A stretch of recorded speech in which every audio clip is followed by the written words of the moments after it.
A Pyrrhic victory is a victory that inflicts such a devastating toll on the victor that it is tantamount to defeat. Someone who wins a Pyrrhic victory has been victorious in some way. However, the heavy toll negates any sense of achievement or profit. Another term for this would be hollow victory. Etymology. The phrase Pyrrhic victory is named after King Pyrrhus of Epirus, whose army suffered irreplaceable casualties in defeating the Romans at Heraclea in 280 BC and Asculum in 279 BC during the Pyrrhic War. After the latter battle, Plutarch relates in a report by Dionysius, the armies separated, and, it is said, Pyrrhus replied to one that gave him joy of his victory that one other such victory would utterly undo him, for he had lost a great part of the forces he brought with him, and almost all his particular friends and principal commanders. There were no others there to make recruits, and he found the Confederates in Italy backward.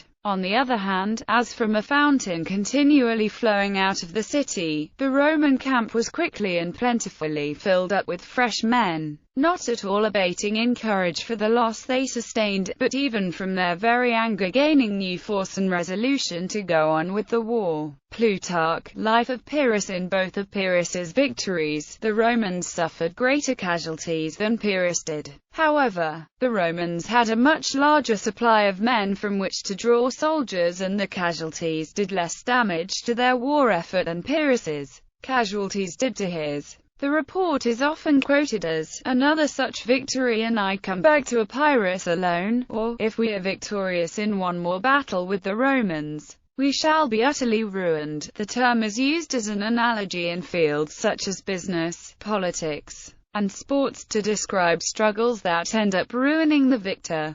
Theologian Reinhold Niebuhr, for example, commented on the necessity of coercion in preserving the course of justice by warning, moral reason must learn how to make coercion its ally without running the risk of a Pyrrhic victory in which the ally exploits and negates the triumph. Also, in Buhamis v. Illinois, a 1952 U.S. Supreme Court decision involving a charge prescribing group libel, Justice Hugo Black alluded to the Pyrrhic War in his dissent. If minority groups hail this holding as their victory, they might consider the possible relevancy of this ancient remark. Another such victory in I am undone's related concepts. A related expression is winning a battle but losing the war, describing a poor strategy that wins a lesser objective but overlooks the losers and the true intended objective.